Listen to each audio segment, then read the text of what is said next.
예수님께서 예루살렘으로 들어가신 종려주의를 우리가 지켰습니다. 우리가 예수님께 갈 수 없기 때문에 예수님이 우리 곁으로 오셨습니다. 주실 것이 너무 많이 있기 때문에 당신을 주이려고 음모를 꾸미는 곳이라 해도 당당하게 들어가셨습니다.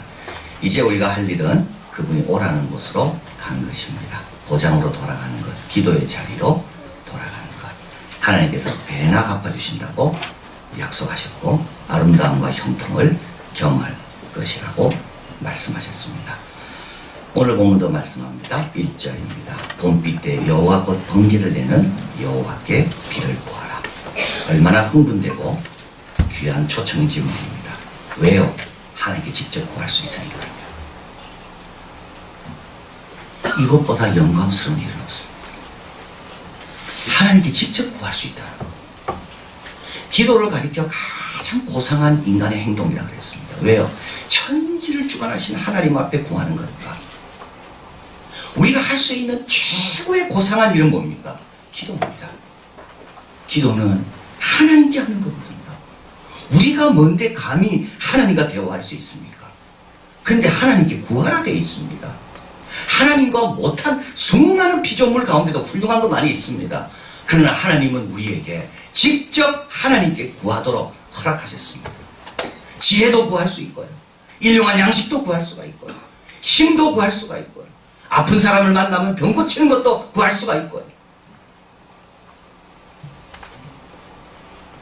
그런데도 우리는 잘 구하지 않습니다. 2절입니다. 대저 드라빔은 허탄한 것을 말하며 복술자는 진실치 않은 것을 보고 거짓 꿈을 말한 자. 드라빔은 이스라엘 가정에서 갖고 있던 작은 우상들을 말합니다. 우상에게 구하는 것, 가까이 있고 편한 것, 내가 조정하기 쉬운 것. 복술자는 점치는 사람이야. 꿈꾸는 자는 환상이나 미래를 보는 자야. 근데 중요한 것은 그 결과입니다. 하나님 주시는 거하고요, 그런 거짓된 것들이 주는 거하고 결과가 다릅니다. 2절입니다. 한번 읽어봅니다. 그 위로함이 헛되며 백성이 양같이 유리하며 공고를 당하나니. 하나님 이외에서 얻는 것은요, 참된 만족은 없습니다. 거짓된 것 위에 절대 평안은 없습니다. 사마리아 성에 시몬이라는 능력을 행하는 큰 사람이 있었습니다. 막 마술을 행하고 기적을 행하고 사람들이 그를 가리켜 큰 자라고 이야기했습니다. 그런데 사마리아에 빌립이 와서 복음을 전할 때 그 성에 비로소 큰 기쁨이 있었습니다. 여러분, 정치로 다니는 사람들 기쁨 없습니다. 뭐 보러 다니는 사람들 절대 기쁨이 없습니다. 계속 두렵습니다. 그리고 방황합니다. 그 다음 문제 생기면 또 어떻게 해야 되나? 그 다음 문제 생기면 또 어디로 가야 되냐? 계속 방황합니다. 위로함이 헛됩니다. 그런데 왜 자꾸 그쪽으로 갈까요? 왜 하나님으로 안 올까요? 세 가지 이유가 있습니다. 첫째, 하나님에 대해서 오해해서. 하나님은 인색한 분, 하나님은 우리를 고생시키는 분. 하나님이 뭐 하라고 하는 것은 정말 하기 싫은 거, 힘든 거, 억지로 하게 하는 그런 분이라고 하나님을 자꾸 오해합니다. 그래서 하나님이 뭐 하라 하면 되도록 안 하려고 그럽니다. 그거 하면 큰일 나는 것처럼. 이건 바로 속아서 그런 거죠. 아담과 이브가 뱀에게 속은 게 바로 이 점입니다. 창세기 3장, 너희가 이것을 먹는 날에 너희 눈이 밝아 하나님과 같이 되어 선악을 알 줄 하나님이 아시리라 속았습니다. 하나님이 왜 먹지 말라 하는지 더 똑똑해질까 봐요.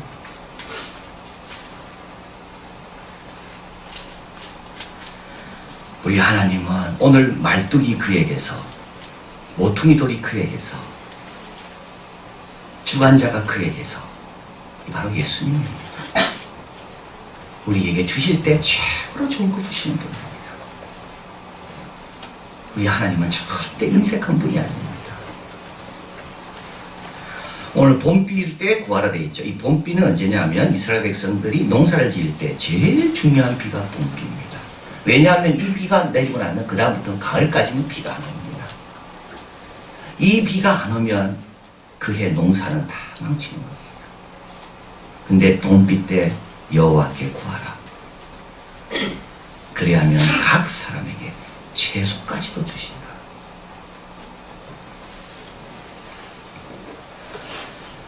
여러분 속지 마십시오. 하나님께 하라고 하는 것은 다 우리의 유익을 위한 것이고 우리의 영광을 위한 것이고 우리에게 필요한 것이다. 두 번째로 왜 하나님께 안 옵니까? 자신의 가치를 몰라서 그렇습니다. 3절 읽어봅니다. 여호와가 그 무리 곧 유다 족속을 공고하여 그들로 전쟁에 준마받게 하리니. 우상을 섬기면요 뭐밖에 안 됩니까? 방황하는 양밖에 안 됩니다. 하나님을 섬기면요 준마가 됩니다. 준마는 뭡니까? 왕이 타는 말이에요. 얼마나 영광스러운 말인지 모릅니다. 왕이 의지하고 타는 말. 언제 때? 전쟁 때도.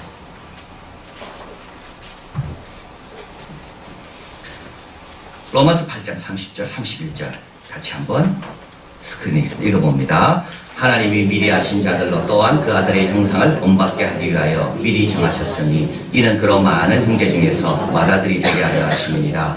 또 미리 정하신 그들을 또한 부르시고 부르신 그들을 또한 의롭다 하시고 의롭다 하신 그들을 또한 영화롭게 하셨느니라. 하나님이 우리를 부르신 이유가 어디 있다고요? 하나님의 아들을 본받게 하려고요. 여러분 복이 아닙니다. 여러분이 남보다 뛰어난 게 아닙니다. 이것 때문에 우리가 계속 방황하는 겁니다.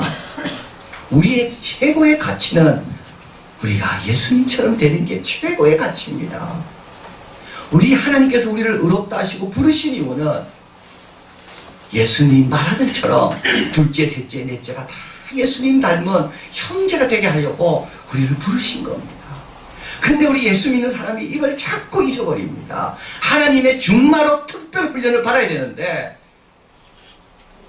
우리는 세상의 소금과 빛으로 우리가 짠맛을 잃으면 세상을 소금을 할 게 없고 우리가 빛을 포기하게 되면 세상은 어둠에 가는데 그런 우리가 마지막 이 세상의 소금과 빛으로 사용하기 위해 부르셨는데 그 사명을 자꾸 잊어버려요.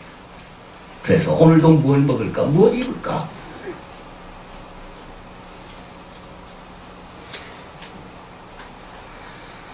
자크 엘루는 말합니다. 우리 하나님의 부르심 받은 자에게는 자유가 있고 또 자유가 없다. 어떤 면에서 더 자유롭다. 어떤 면에서 그러나 또 자유가 없다. 무슨 말인가? 하나님께서 부르신 자는요 그 부름에 집중해야 됩니다. 나머지는 자유로워도 돼요. 그때 나머지에 자유롭지 못해요. 그리고 왜 자유롭습니까? 하나님의 요구에는 자유로우라 그래요. 거꾸로죠, 거꾸로. 우리는 정말 자유로워야 됩니다. 무엇을 먹을까, 무엇을 입을까, 내가 몇 등 하는가, 우리 가정 형편이 어떤가로부터는 다 자유로워야 됩니다. 그러나 진정으로 자유롭지 말아야 될 게 있습니다. 하나님의 부르심과 택하심에는 자유를 인정하면 안 돼요. 그럼 준마가 될 수가 없는 거예요. 전쟁에 이 말이 자유로우려면 훈련에 자유를 포기해야 되는 겁니다. 우리는 자꾸 내 자신을 잊어버립니다. 왜 나를 부르셨을까? 왜 나를 구원 얻게 하셨으며 왜 나에게 일찍 예수 믿게 했을까? 오늘도 소비자가 되라고가 아닙니다.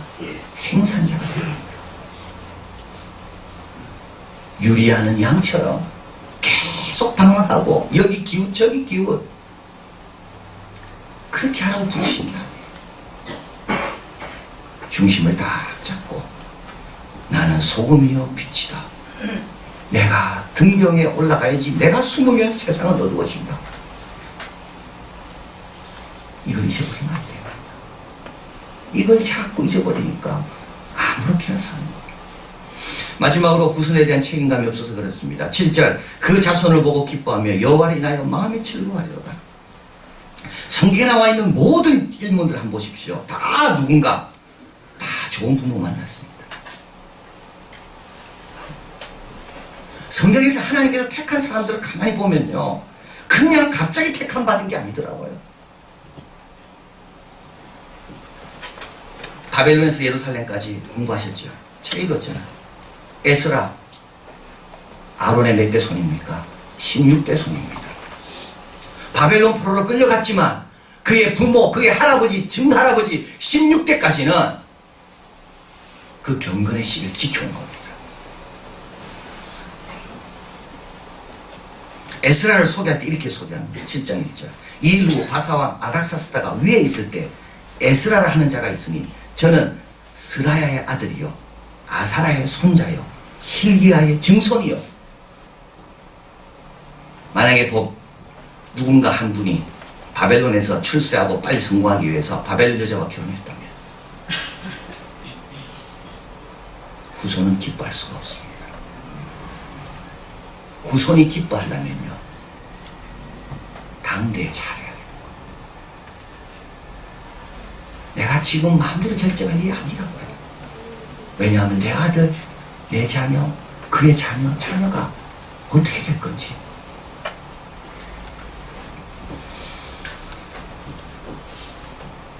아브라함은 부르심을 받았을 때 이삭과 야곱과 함께 장막에 거하였더라.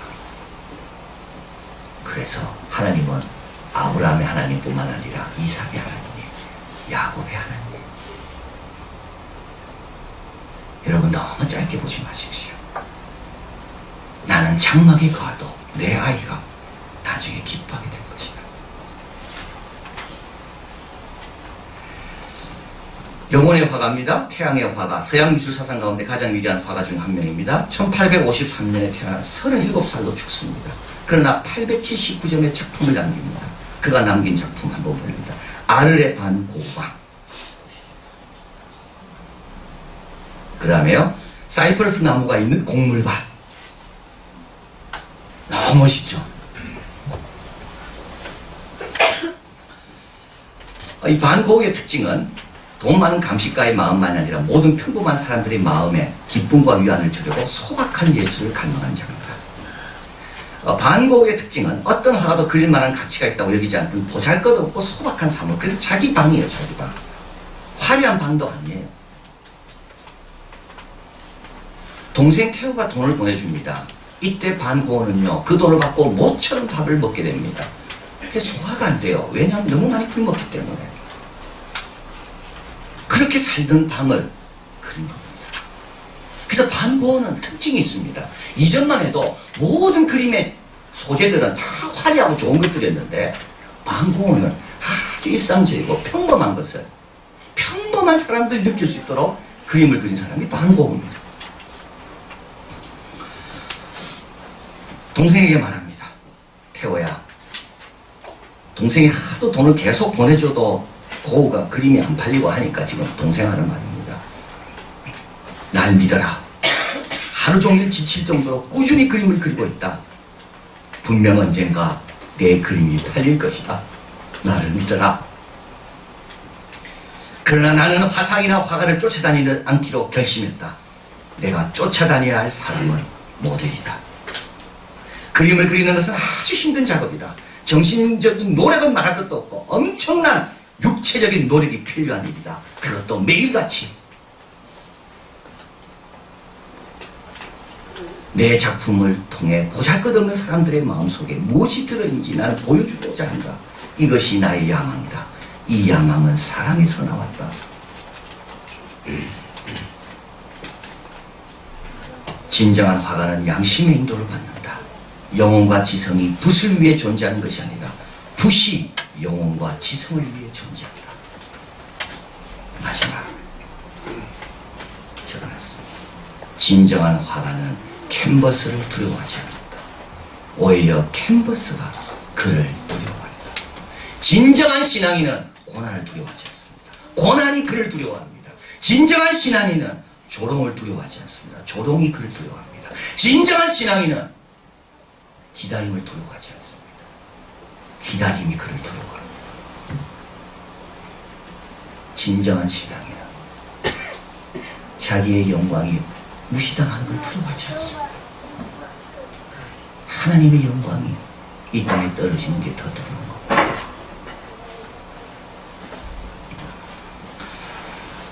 예수님 말씀합니다. 마가복음 12장 10절 11절 같이 읽어봅니다.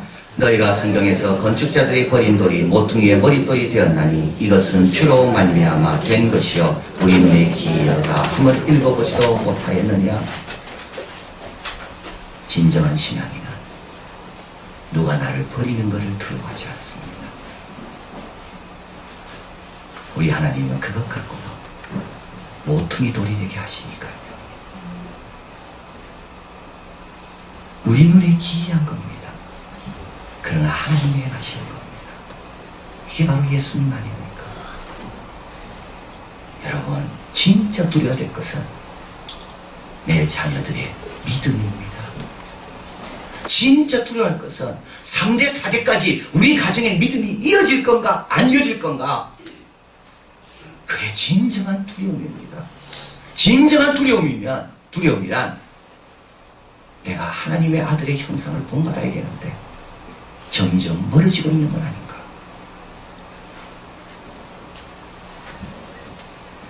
진정한 두려움이란 내가 속고 있는 건 아닌가. 아담과 이브가 에덴 동산에서 속아서 그 귀한 축복을 뺏긴 것처럼 나도 속고 있는 건 아닌가.